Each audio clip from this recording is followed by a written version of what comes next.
Let's return to This Week in America. Here's your host, Rick Bratton.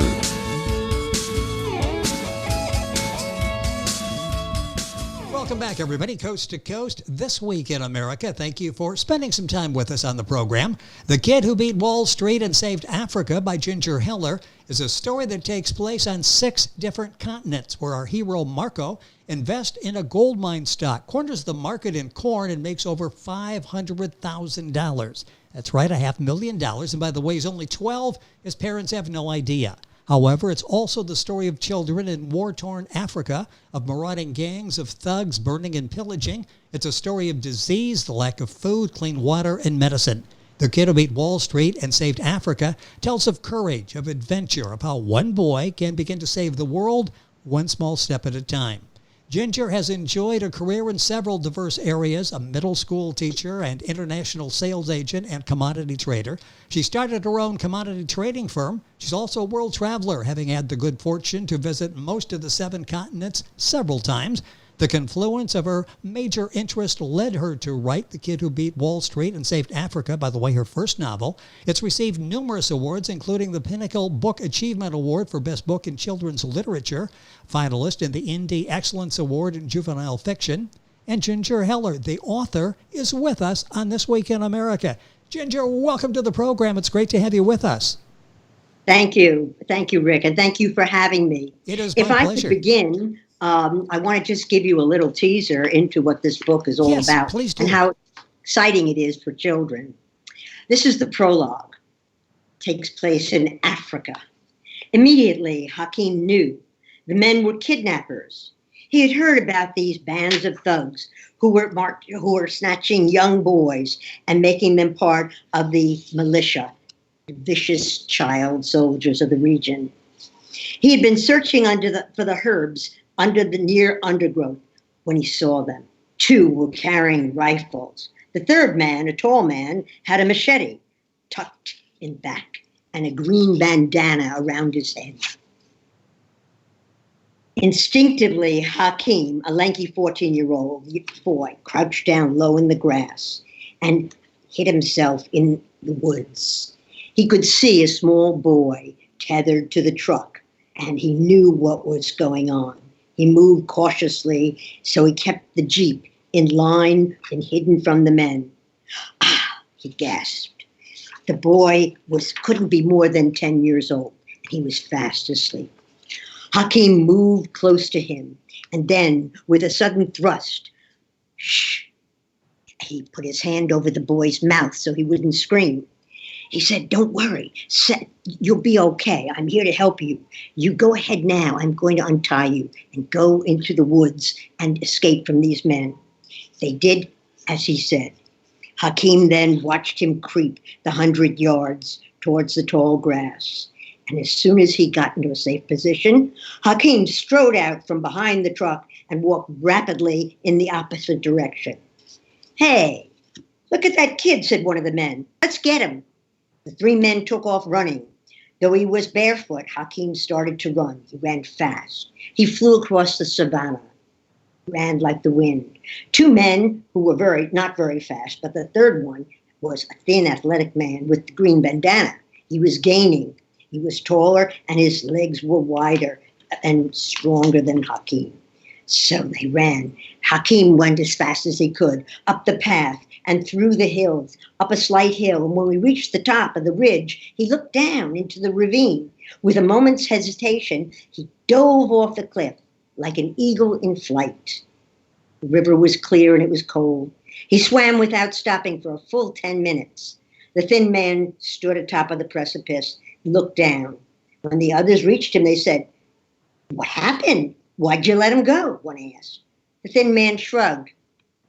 "Can't swim." That's part of the prologue in Ginger's just delightful book, The Kid Who Beat Wall Street and Saved Africa. It's so many characters. This is a book that is resonating so well, and we'll talk about that during the course of the program. What are some of the other unusual aspects in your book, The Kid Who Beat Wall Street and Saved Africa?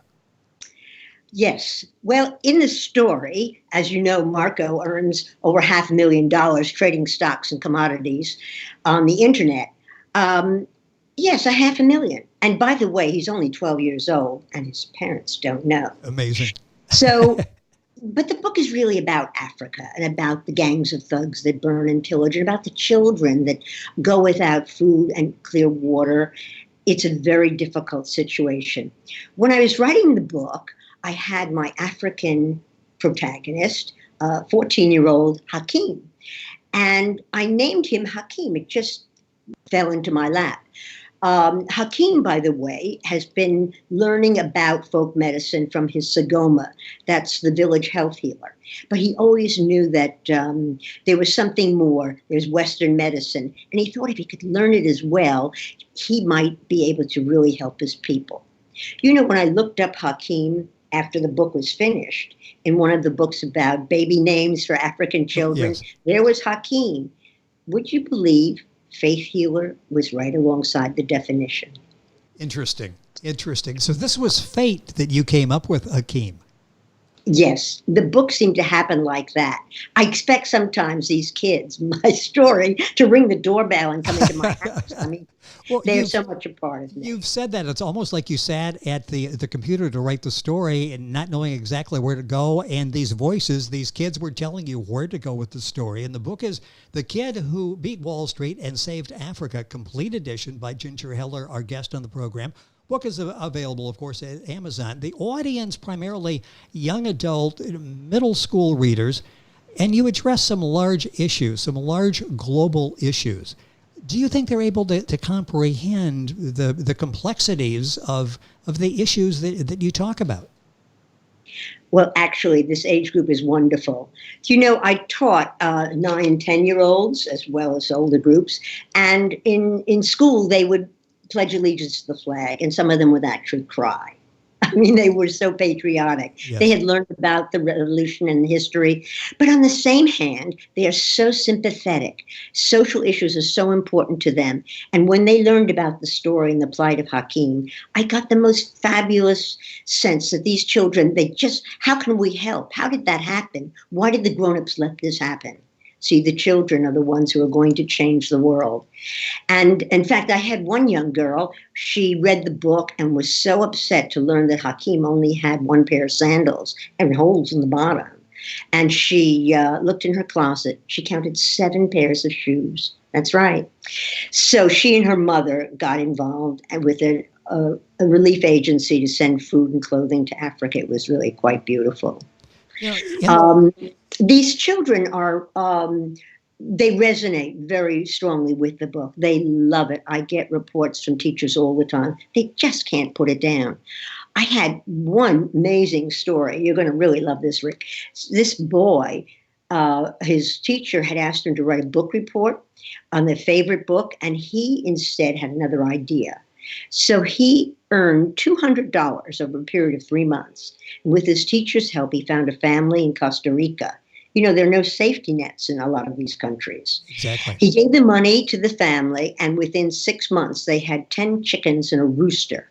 And they had saved enough money to give back the $200. Of course, the boy said, pass it on. What a beautiful, beautiful testament to the heart in some of these kids. I was amazed. So you've actually seen them reaching out, becoming involved, and they certainly will. They'll follow the lead of Marco in the book, The Kid Who Beat Wall Street and Saved Africa, complete edition by Ginger Heller, our guest on the program. Book's available at Amazon. If you go to our website, thisweekinamerica.us, you can link on directly, get information, and order the book. I mentioned it's a young adult book. Is there something missing in young adult books? Because you seem to have struck a chord, because this is really resonating, not just with the readers, but with parents and educators as well. Absolutely. I'm so glad you asked that, because I've been aware as a teacher and someone in education for a number of years, there's a paucity, a scarcity of books where there's a Black protagonist, a teenager, who isn't involved with overcoming drug addiction or poverty or Yes. slavery or whatever the theme is. Well, here's my kid, Hakeem. First of all, he's black because he lives in Africa. He's just a regular, good, terrific kid. He's bright, he's smart, he's clever, and he's very kind. And all he wants to be is a doctor. Westernized medicine, wants to learn all about it so that he can help his people. I'm telling you, the black readers, my teens, they love the book. They identify with it and they cheer for him, as we all do. It's really a lot of fun. With us on the program, Ginger Heller. Time is going by way too quickly here. The book is called The Kid Who Beat Wall Street and Saved Africa. Many ethnic groups are represented in this story. You touched on that a little bit with Hakeem. Talk about that, the incorporation of these different groups, and it really tells a very true picture of the world, doesn't it? It does. You see, I believe that we have to bring these children into the 21st century. These children are here. They have to become part of the world and get out of their zip codes. These kids, they learn in the book through a work of fiction. They learn mathematics, astronomy, botany. They deal with medicine, allopathic and folk, and even earth sciences. There's so many learning devices. The ones I love the best are the fact that the kids learn about the northern, southern hemispheres, because the internet kids are talking to each other via the internet, and they have to watch the time zones. When you're in the States, it might be 7 a.m. You have to call to speak to the kids in Australia where it's 7 at night.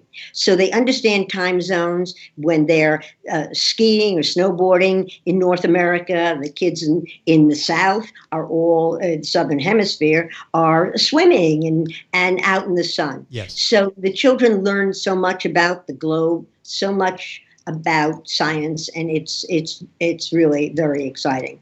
But the thing that thrills me the most, Rick, if I may, is when I work with the kids in the school. I was in a school upstate New York, and this is a very poor school. The kids did not have much of anything, but they were very bright. A lot of them were immigrants who had come abroad. And when we worked with them for a day or two, they got so excited about the book. When I left, the principal wrote to me and said, Ginger, I just can't believe it. My kids are not the type that go home after school and read a book. But that's exactly what they did. And the next day in the lunchroom, they're all sitting around the corners of the lunchroom floor with the book in their hand, reading as fast as they could because they couldn't get enough of it. Thank you. So that was what a great compliment. I mean, they're reading. Maybe this will start something that they never really thought about doing, but the enjoyment of escaping in a book and learning in a book because they're finding out what's going on in the real world out there. Ginger Heller, our guest in the program. The book is The Kid Who Beat Wall Street and Saved Africa. Let's talk about that. A little more about how this is resonating not only with the students, but with principals, with teachers. Even parents are impressed because their children are responding. Their young adults are responding. Yes. You know, it's so important when the parents, and the parents tell me they appreciate when their kids have gotten engrossed in a book where they're not really big readers. I had a lovely story that happened in the Bronx. It's actually a little sad, bittersweet. I was teaching a class in inner city, and the kids just really were so far behind grade level. The teachers were wonderful. Why were they behind grade level? These kids move every week. They live in shelters. There's a different school each week. It's a very difficult environment. So I was teaching, and there were a bunch of 4 boys who refused to give me any recognition or acknowledgement. And they sat in the back of the room. They kept their mouths shut because behind them was a tall 30-year-old African man who was hired by the school to be there just in case of any disruption.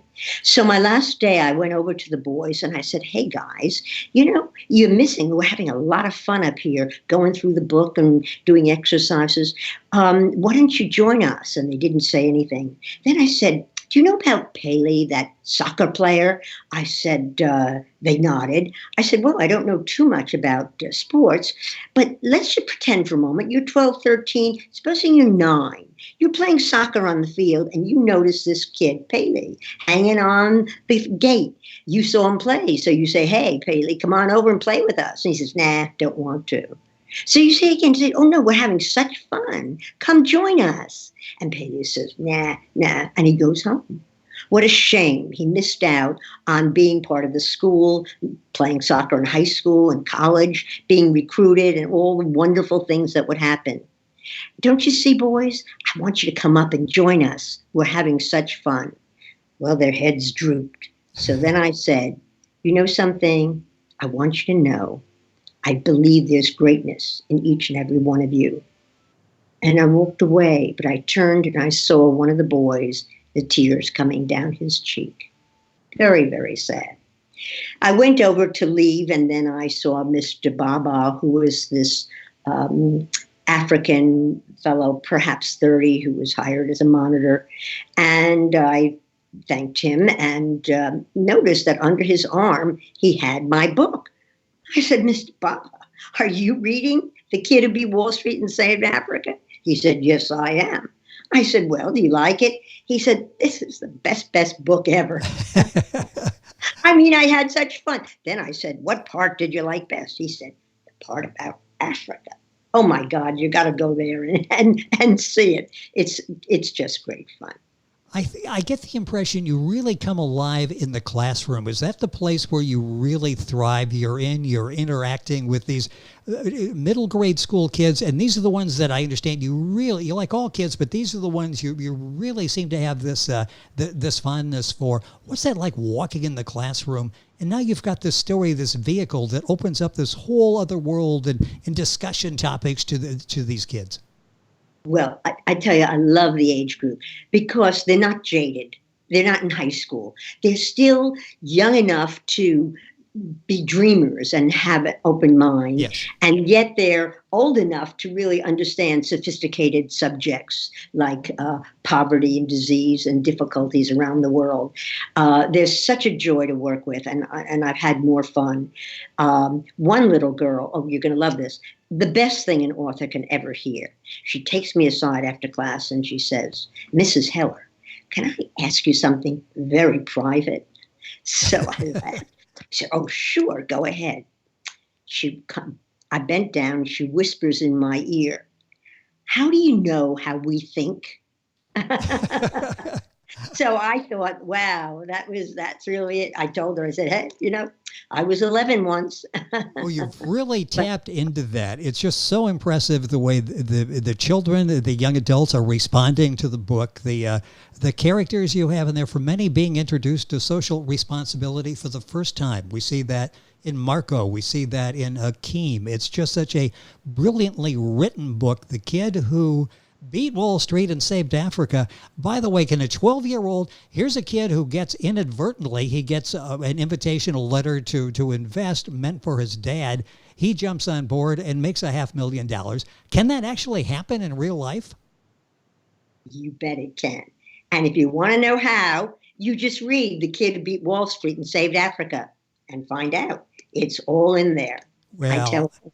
I know the answer to that, and if you're listening and you haven't read it yet, you're missing out on that. There's so many fascinating aspects. As a parent, buy it, read it, enjoy it, leave it out for the young people in your house to read and enjoy as well. The Kid Who Beat Wall Street and Saved Africa, the complete edition by Ginger Heller, our guest on the program. Book available at Amazon. If you go to our website, thisweekinamerica.us, you can link on directly. Ginger, this has been fun. We'll have to stay in touch and do this again. So much fun having you on the program. Excellent job. I love your passion, your enthusiasm. You are shaping lives. Thank you for being with us on the program. Thank you, Rick. It has been a pleasure. The book, once again, The Kid Who Beat Wall Street and Saved Africa by Ginger Heller. You'll find information on our website, thisweekinamerica.us. And we're back on today's program after these messages. This Week in America is online. You can visit our website, thisweekinamerica.us. Scott Pinkerton, associate producer of This Week in America. Jay Anderson, segment producer. Ben Watson, webmaster. Otto Bechet, director of engineering and TV production. This Week in America produced and is the trademark of Blue Funk Broadcasting, LLC. For information on all of our guests and to listen to this week's show, our website again at thisweekinamerica.us. And I'm Sean Bratton, executive producer of This Week in America.